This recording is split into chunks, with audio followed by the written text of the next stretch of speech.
गरीब का बोटी वाला मटन चावल।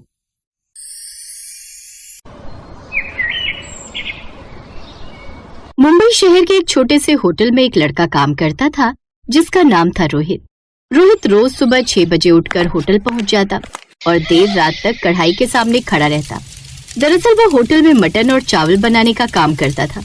उसके हाथ का बना मटन जो भी एक बार खा ले बस उंगलियां चाटता रह जाता था। रोहित का सेठ यानी उस होटल का मालिक था सेठ रईस चंद, जिसका नाम भले ही रईस था लेकिन असल में वो एक नंबर का कंजूस आदमी था और कंजूसी करने में पीछे नहीं रहता था।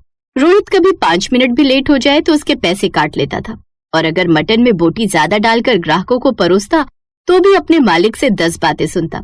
ऐसे ही एक दिन, अरे रोहित, कितनी बार कहा है मटन में बोटी कम डाला कर। ये तेरे बाप के घर से नहीं आती बल्कि पैसों में खरीद कर लानी पड़ती है, जो कि काफी महंगी आती है। और लोगों को बस मसाले का स्वाद चाहिए, वो बोटी थोड़ी गिनते हैं। लेकिन मालिक, लोग पैसे बोटी के ही तो देते हैं। अगर कम देंगे तो शिकायत करेंगे और ऐसा ना हो कि ग्राहक ही कम हो जाए। अरे ओ, ये मेरा होटल है और मेरी मर्जी से चलता है, समझा? और अब तू मुझे सिखाएगा? जितना कहा है ना उतना कर, नहीं तो चलता करूंगा यहाँ से, समझा? तो जैसे बहुत आते हैं यहाँ। ये सुनकर रोहित चुप हो गया क्योंकि उसे अपनी नौकरी की जरूरत थी। घर में इकलौता वही कमाने वाला था। उसके परिवार में उसकी बूढ़ी माँ और एक छोटी बहन थी, इसलिए वो मालिक की कही हुई बातें दिल पर नहीं लेता था। यूं ही दिन बीते। एक दिन उस होटल में एक ग्राहक सूट बूट पहने आया जिसका नाम विवेक मेहता था। उसने मटन चावल ऑर्डर किया। जैसे ही उसने पहला कौर खाया उसका चेहरा बदल गया। भाई, इसमें बोटी का है? ये तो सिर्फ चावल और ग्रेवी है। ऐसा खाना परोसते हो तुम अपने ग्राहकों को? दाम तो ज्यादा रखे और मटन के नाम पर बस एक हड्डी डाल दी, इसमें बोटी तो है ही नहीं।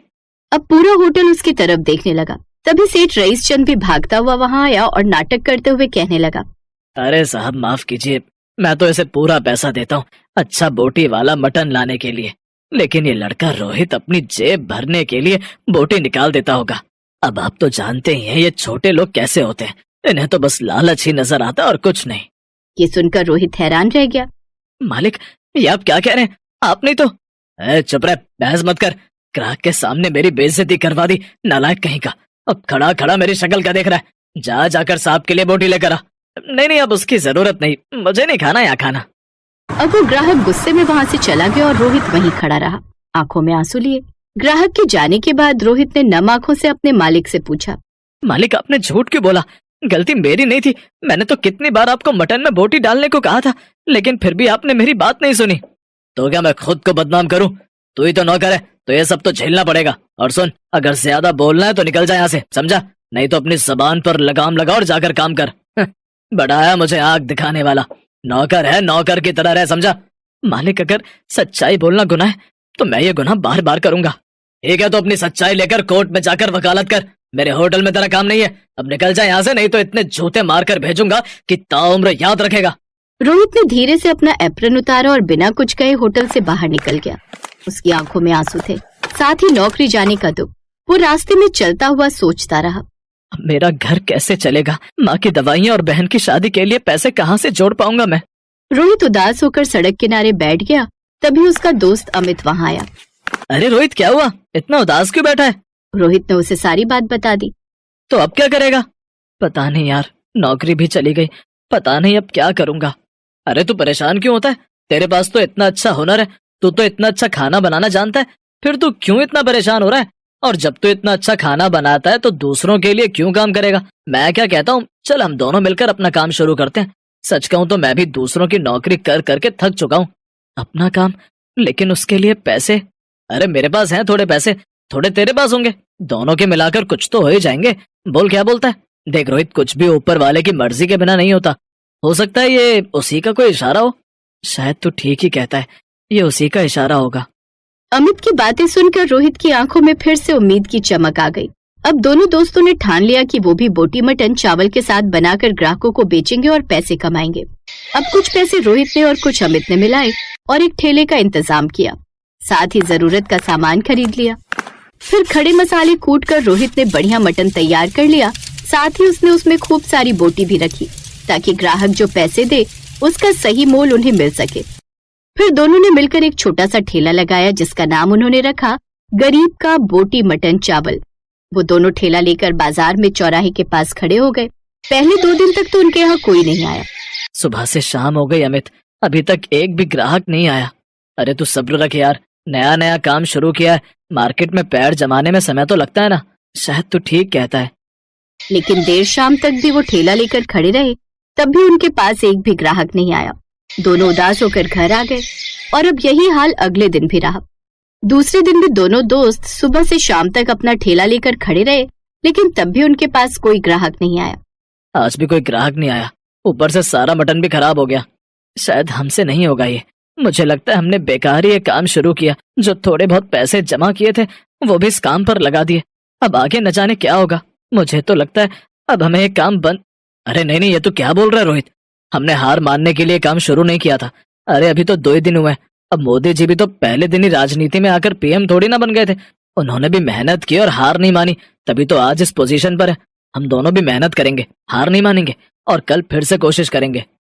अमित की बातों से रोहित को फिर हौसला मिला और अगले दिन उन्होंने फिर मटन चावल बनाए और अब तीसरे दिन उनके पास आखिरकार एक ग्राहक आया।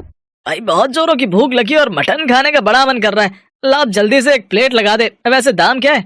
जी बस 120 रुपए। अरे वाह, इतना सस्ता, चल अब जल्दी से लगा दे। रोहित ने जल्दी से मटन चावल डालकर ग्राहक को दिया, साथ ही उसमें अच्छी खासी बोटी भी डाल दी। जैसे ही ग्राहक ने वो मटन चावल खाया तो उसकी आंखें चमक उठी। भाई वाह वाह वाह, क्या लाजवाब खाना है, ऐसा स्वाद तो कहीं नहीं खाया भाई, मजा आ गया। और 120 में इतनी बोटी डालकर तो कोई भी मटन नहीं देता। यही बात अब आसपास से गुजर रहे लोग भी सुन रहे थे और अब वो भी उनका बोटी मटन चावल खाने आने लगे। धीरे धीरे लोग उनके पास आने लगे, भीड़ बढ़ने लगी और कुछ ही दिनों में उनका ठेला मशहूर हो गया। फिर एक दिन उनके ठेले पर वही ग्राहक यानी विवेक मेहता आया जिसने उस रोज होटल में शिकायत की थी। उसने रोहित को पहचान लिया। अरे तुम वही लड़के हो ना जो उस होटल में काम करते थे जहाँ मटन में बोटी नहीं डालते थे? जी साहब वही हूँ। लेकिन अब तुम यहाँ क्या कर रहे हो? ओह अब समझा, हेरा फेरी करने के जुर्म में मालिक ने तुम्हें वहां से निकाल दिया होगा और तुम अब यहाँ ठेला लगाकर लोगों को बोटी मटन के नाम पर बिना बोटी वाला मटन बेचोगे और अब यहाँ लोगों को लूटोगे। नहीं नहीं साहब, आप मुझे गलत समझ रहे हैं, उसमें मेरी कोई गलती नहीं थी, वो तो मेरा मालिक ही कंजूस था। फिर रोहित ने उसे सारी बात बताई। हाँ साहब, ये तो बल्कि मटन में कम बोटी डालने के कारण अक्सर अपने मालिक से लड़ता था और अगर इसे यही करना होता तो ये अपने ठेले पर वही करता। बल्कि इसका तो पहला नियम यही था कि अगर मटन चावल बेचेंगे तो ग्राहकों को बोटी के साथ बेचेंगे ताकि उन्हें उनके पैसों का सही मूल्य मिल सके। ये तो बहुत ईमानदार और सच्चा इंसान है साहब।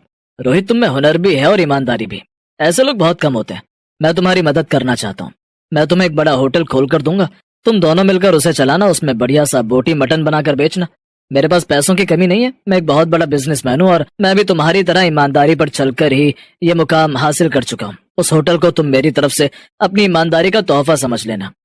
ये सुनकर दोनों दोस्त बड़े खुश हुए और कुछ ही महीनों में रोहित और अमित का अपना बड़ा होटल खुल गया जो कि और भी ज्यादा मशहूर हो गया। अब वहाँ लाइन लगती थी, हर प्लेट में भरपूर बोटी होती थी और हर ग्राहक खुश होकर जाता था। देख अमित, अगर हमने हार मान ली होती तो शायद ये दिन कभी नहीं आता। हाँ यार, और अगर तू सच के साथ नहीं खड़ा होता तो आज भी किसी के नीचे काम कर रहा होता। अब उनका होटल काफी अच्छा चल निकला, उनका नाम दूर दूर तक मशहूर हो गया और उधर सेठ रईस चंद का होटल बंद होने की कगार पर था क्योंकि लोग अब जानते थे कि सच्चा स्वाद और सच्चाई कहाँ मिलती है। ईमानदारी और मेहनत का फल देर से मिलता है लेकिन मिलता जरूर है। जो दूसरों को धोखा देता है वो खुद एक दिन हार जाता है और जो सच्चाई के साथ खड़ा रहता है वही असली विजेता होता है।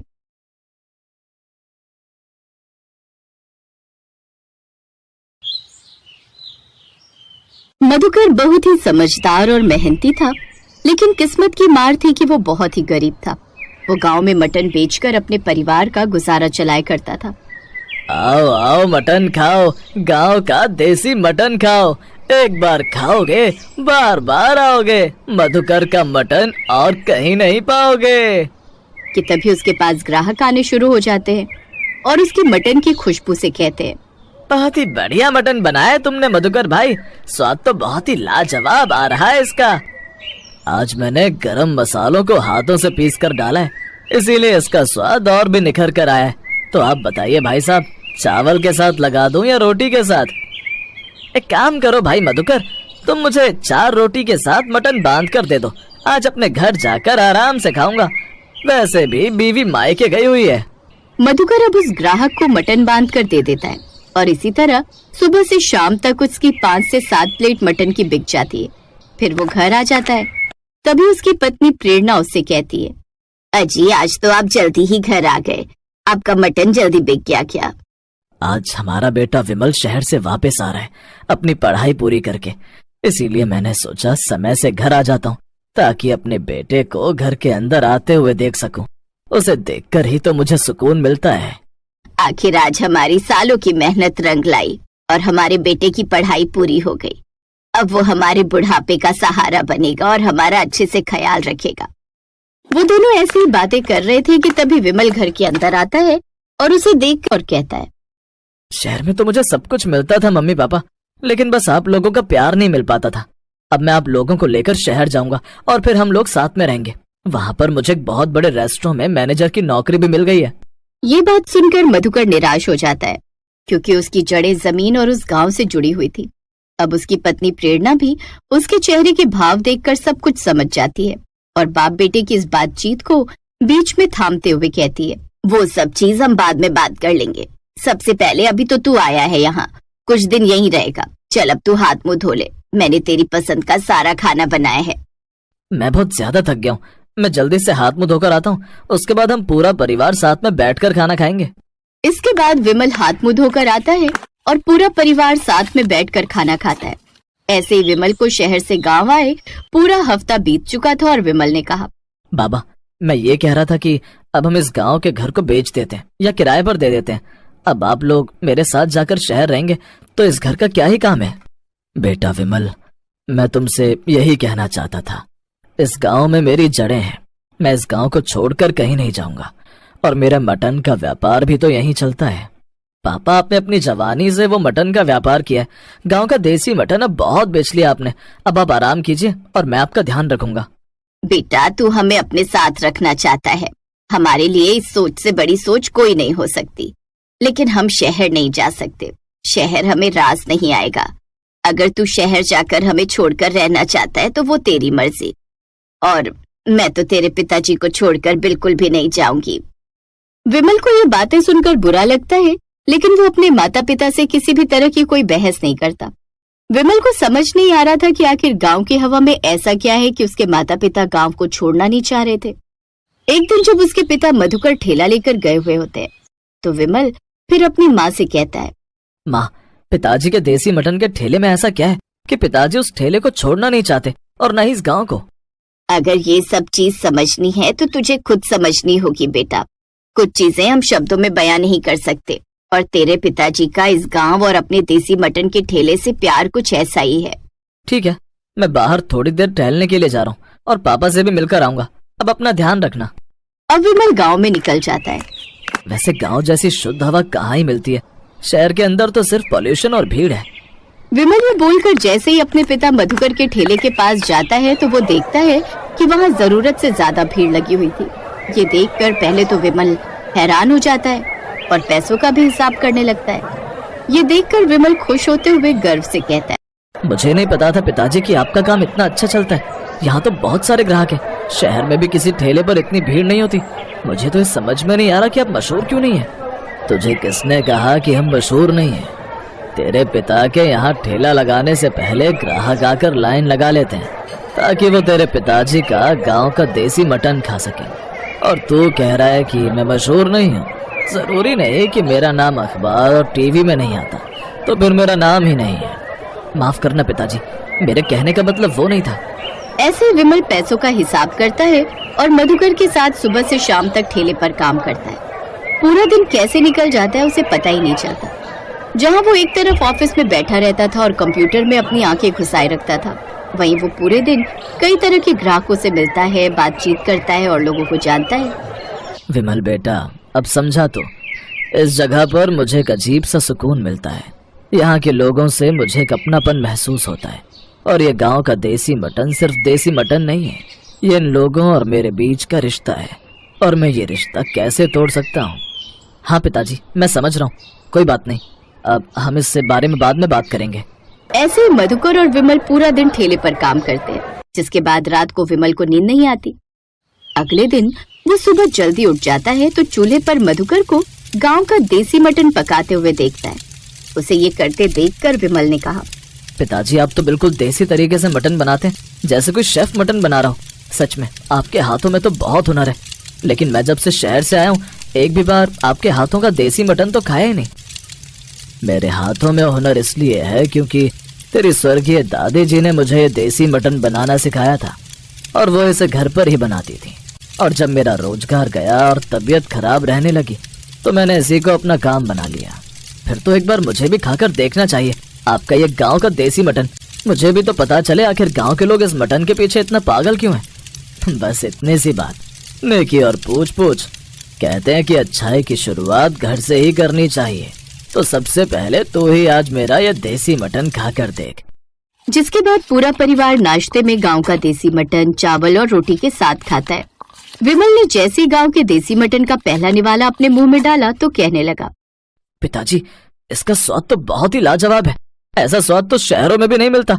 आप एक काम करिए, गांव के अंदर ये देसी मटन का ठेला लगाना छोड़कर शहर चलिए, मैं आपकी एक दुकान खुलवा दूंगा। लोग इतने प्यार से इस देसी मटन का स्वाद नहीं खाएंगे बेटा, जितना ये गांव के लोग खाते हैं। और वैसे भी पैसा कमाने के लिए तो तू है, मैं तो सिर्फ लोगों में खुशियां कमाना चाहता हूँ।